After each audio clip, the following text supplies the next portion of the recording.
भ्रष्टाचार की भेंट चढ़ गया मुख्यमंत्री अमृत सरोवर भीड़। गाइडलाइन को ताक पर रखकर गड्डी लाइन से जारी हुआ टेंडर। मुख्यमंत्री अमृत सरोवर बनाने का उद्देश्य था कि प्यास बुझेगी, किसान के खेतों में फसल लहलहाएगी। इस तरह के प्राक्कलन और इस तरह के विकास मुख्य उद्देश्य से स्वीकृत कराकर लाई गई भारी भरकम राशि, जिसे नोच नोच कर लूटा गया।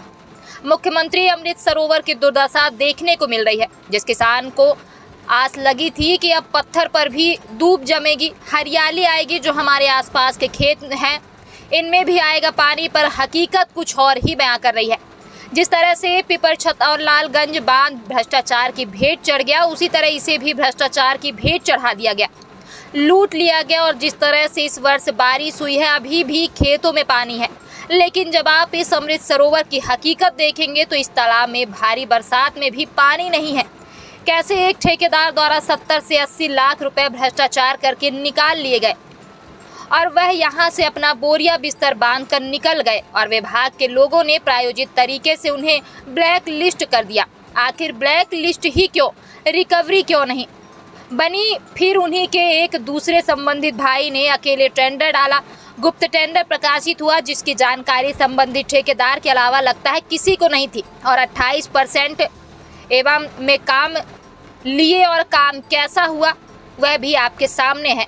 अब देखना यह होगा कि सरकार जो बात करती है भ्रष्टाचार के खिलाफ जीरो टॉलरेंस की, आखिर इस पर क्या बड़ी कार्रवाई करती है। यह बहुत बड़ा सवाल है। आखिर महंगाई हम क्यों झेल रहे हैं? क्योंकि सरकार के पास पैसे की जरूरत है। वह पैसे सरकार हमें और आपको वापस करना चाहती है विकास के रूप में, लेकिन यह पैसा चंद लोगों के जेब में जा रहा है। इसलिए आज आज़ादी के 76 वर्षों तक ग्रामीण विकास संभव नहीं हो पाया है। ब्यूरो रिपोर्ट, जय न्यूज। मुख्यमंत्री जी का भी हमने ट्वीट पढ़ा था, और आप सबने, कि जब अपर कलेक्टर ट्रैप होते हैं तो मुख्यमंत्री जी ने कहा कि भ्रष्टाचार पे हमारा जीरो टॉलरेंस है। सबसे बड़ा सवाल कि अगर भ्रष्टाचारी ट्रैप हो जाए तभी बस भ्रष्टाचार नहीं है। भ्रष्टाचार की एक जीती जागती मूर्ति दिखाने आया हूँ, जो बोल नहीं रही, चीख रही है। आप है जहाँ और हम आप हैं। ये देखिए, उधर से एक नाला आया है और यहाँ एक बनना था मुख्यमंत्री सरोवर।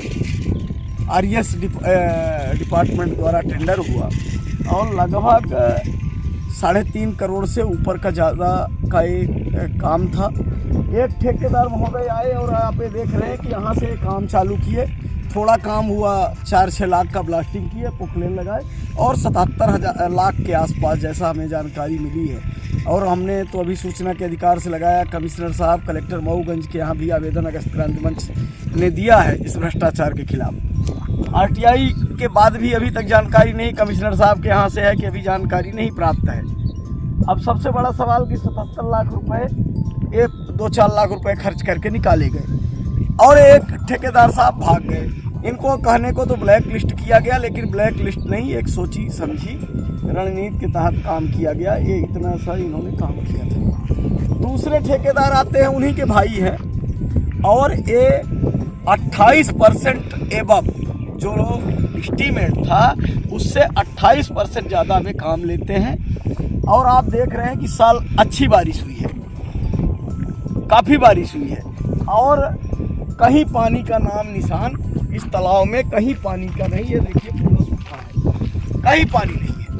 अब सबसे बड़ा सवाल कि जब इसका प्राक्कलन बना हुआ होगा तो इसके लिए एक उद्देश्य दर्शाया गया होगा कि ये तालाब बनने से इतने हेक्टेयर ज़मीन सिंचित होगी, इतने किसानों का लाभ होगा। अब हमारा प्रशासनिक लोगों से सवाल है और आम जनता को जानकारी देना चाहता हूं कि जब बरसात में इसमें एक बूंद पानी नहीं है, आप देख सकते हैं कि जो नीचे उसके मेन, आइए पास से भी आपको दिखाते हैं कि जितना पानी है मुश्किल से 2 से 3 दिन 4 दिन और रहेगा, बाकी कहीं पानी नहीं है। क्योंकि पैसा निकालने के लिए ऊपर से मिट्टी डाल दिया गया, नीचे ब्लैक सोयल नहीं डाली गई, और एक लेयर के से पूरा पानी बाहर निकल गया।